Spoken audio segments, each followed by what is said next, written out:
Hey guys, my name's Tom Shue, and today we're going to be looking at a Boker knife. We're going to look at a few different knives, but I don't make a lot of knife videos, but I'm making this video to put Boker basically on notice that they need to fix their manufacturing processes and get their QC under control, or basically I'm not going to buy any more of their knives. Okay, now I know they got a big following and a lot of collectors, and they make a shitload of knives at a lot of different price points. But their high-end stuff is the stuff that comes from Solingen, Germany, okay? They've been making knives since the 14 or 1600s or something crazy. So they know what they're doing, but they're just like focusing on quantity and not quality, as far as I'm concerned. Now, that hasn't always been the case because I have lots of different Boker knives. I've got automatics that I've had since the 80s. You know, I've got a bunch of their stuff, but recent purchases, I've got some of their integrals that, I mean, I really like them, but even those have some shortcomings. So the knife we're talking about today is called a Boker single blade delicate copper bolster, pressed burlap micarta with O1 carbon steel, SFO.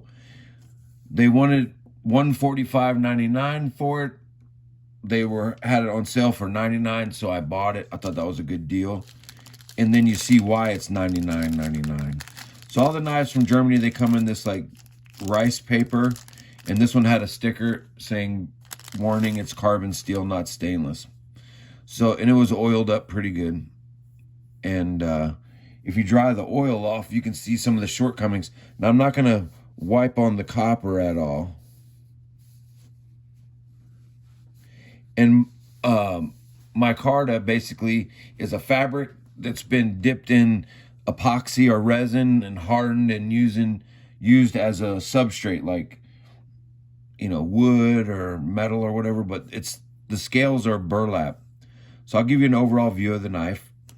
And the shape of the knife is really nice. You know, it looks like an old-fashioned pocket knife, but almost like a Texas toothpick. It's got a really long blade. You know, it's a slip joint knife. It doesn't have any kind of, there's the walk, or there's the talk, but there's no walk. So the walk and talk isn't really great on this knife. But it's a great shape.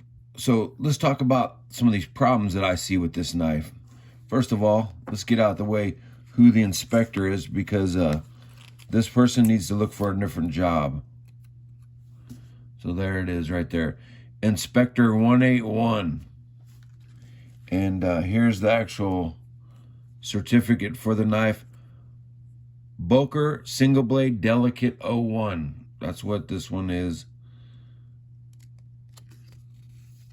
It's supposed to have a 60 Rockwell hardness. It's acid washed. Copper and brown micarta. Okay, it says burlap micarta in the listing. So this knife is made by hand in the Boker Knife Factory in Solingen, Germany, and have a limited lifetime guarantee on materials and workmanship. So I gotta send it back to Germany because these guys don't know what the hell they're doing as far as fit and finish is concerned and how to sharpen a knife. All right, so here's the blade. You can see the blade kind of dips in and comes out. Now, they can make a shape of a blade however they want. It could be wavy, it could be whatever. But the most important thing is you want it to be sharp. And from the factory, as a collector piece, you're not going to hand sharpen these knives. You're going to just leave them with the factory sharpness. And basically, people are wanting to buy knives that have never cut anything and never been carried. And that's the condition they want to buy a knife that's, as a collector, you'll get the most money for it. The older it gets, the more rare it is, and the best condition it is uncarried and not used to cut anything. Well, I like to carry my knives around, so that's out of the question. We're going to cut some stuff with it. The acid wash, it's okay. But here's the biggest problems, guys, and I've said before what the problem is, and I didn't define it, but we're going to do that now. The bevel on this knife is terrible. On this side, You can see there's a decent bevel. It's thicker at the tip. It's narrower at the base. So it's kind of like he didn't hold it at the right angle when he or she went across the wheel. So basically they're going to sharpen on a 2x72 or a 1x48 or whatever their flexible sanding blade is. It could be a wheel. And they just put the knife on the wheel. They hold it at a bevel. And then they go from tail to tip. Then they turn around and go from tail to tip. And that's the finished bevel. And that defines how sharp the knife is going to be. And they should be able to look and see that one side of the blade has a decent bevel. You can see it. It's thicker up here than it is down there. Even if I move it back and forth, you can tell on the camera we got thick to thin. On this side, the bevel doesn't even hardly exist. And then there's a little bit on this side. So whoever did the sharpening is like better on one side than the other at holding the knife at the right angle. So let's see if it's sharp or not. Here's some newsprint. So if we try to cut on this edge, look at that. It just tears the paper. It doesn't even want to cut it. It won't cut. I mean, a sharp knife will cut the shit out of it. Here's one of the knives that I sharpen, and you know, I carry my knives, so I use them. But look how it just falls through the blade. You can curve it and do whatever you want to do. You know, that is a sharp knife. Carbon steel can hold an amazing edge. I'm not saying it can hold an edge like super steels can, but it can get as sharp as super steel, but it just won't retain the edge because it's a little softer. But this is supposed to be a hard Rockwell 60 hardness, which is pretty damn hard. So it should have good blade retention. But anyways, it's dull. So that's because the bevels suck. Now let's look at the actual fit and finish of the knife. Now, Micarta is going to have this like fabric-y type feel. So you can't expect it to be shiny front to back because it's going to be a dull finish. They did get it shiny up here where they polished the bolster.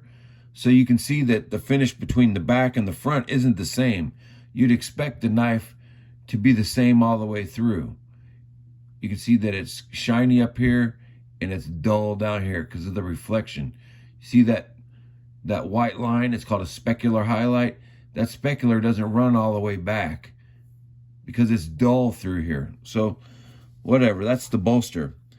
But that's the scale. But if you look at the copper pieces, the bolsters,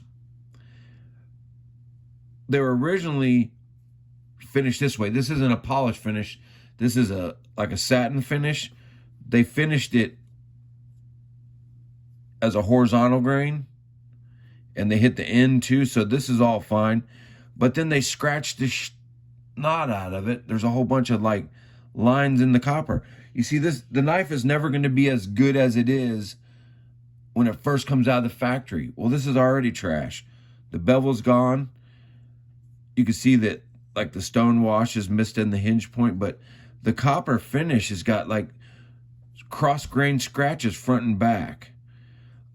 These little rivets, they don't pass all the way through, these copper rivets.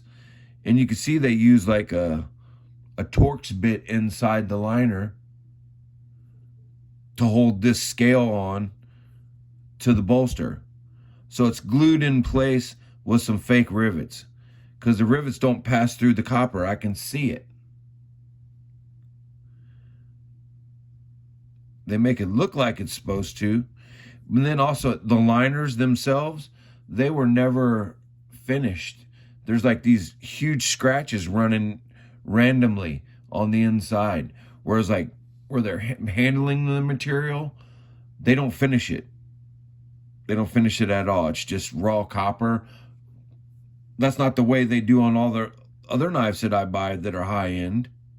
I don't know if this is an exclusive for Smoky Mouth and Knife Works and they want to keep the price down, or they just don't give a shit anymore. Because I've got some other knives from them that are really nice. Like here's an integral with a Damascus blade, but you can see how the pattern's worn off at the hinge point. That's disappointing. That was from when I opened it up, it was that way. But the copper is nice. They did a polish on this one. Now I have handled this one and stuff, but it's sharp. The bevel's good on it. You know, I can cut paper with it. You know, is it sharp as my hand sharpened and stuff? No, but it can cut paper. But it's not the sharpest knife in the box, but the bolsters are nice. You can see the copper rivets coming through the scale.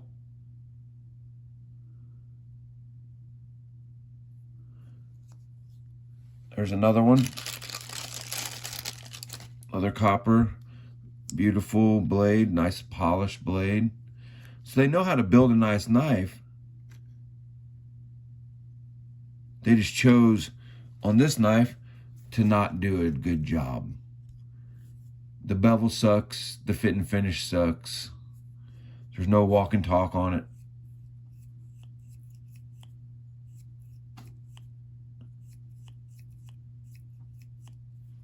Where these have, hear that?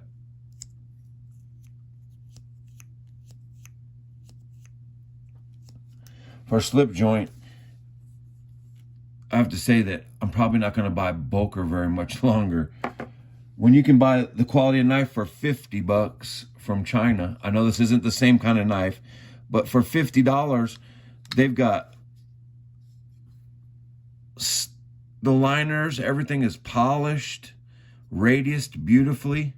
I've carried this knife a bunch and it still holds up knife. They hollowed the liners out to make it light. They have a nice pocket clip on it. We're talking about a $50 knife. Ball bearings, super smooth action. You know, this is what you get for China for 50 bucks.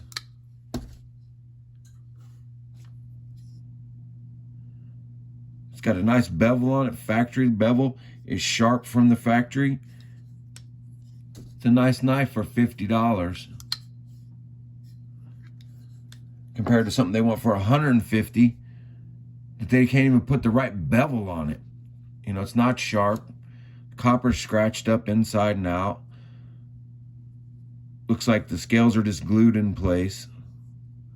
Yeah, they used copper, but you know, I've got $50 solid copper knives that have a lot more copper in them than this. Even the logo isn't right. The B and the O is barely visible. KER is in, so they got like a stamp that was off. The person didn't have this in the fixture right, or they had some trash in their stamp. But yeah, to say I'm a little disappointed in this knife is kind of an understatement. It makes me not want to buy Boker anymore. And I have a lot of Bokers. I've got some automatics from back in the day, way back in the day. Anyways, y'all take care now.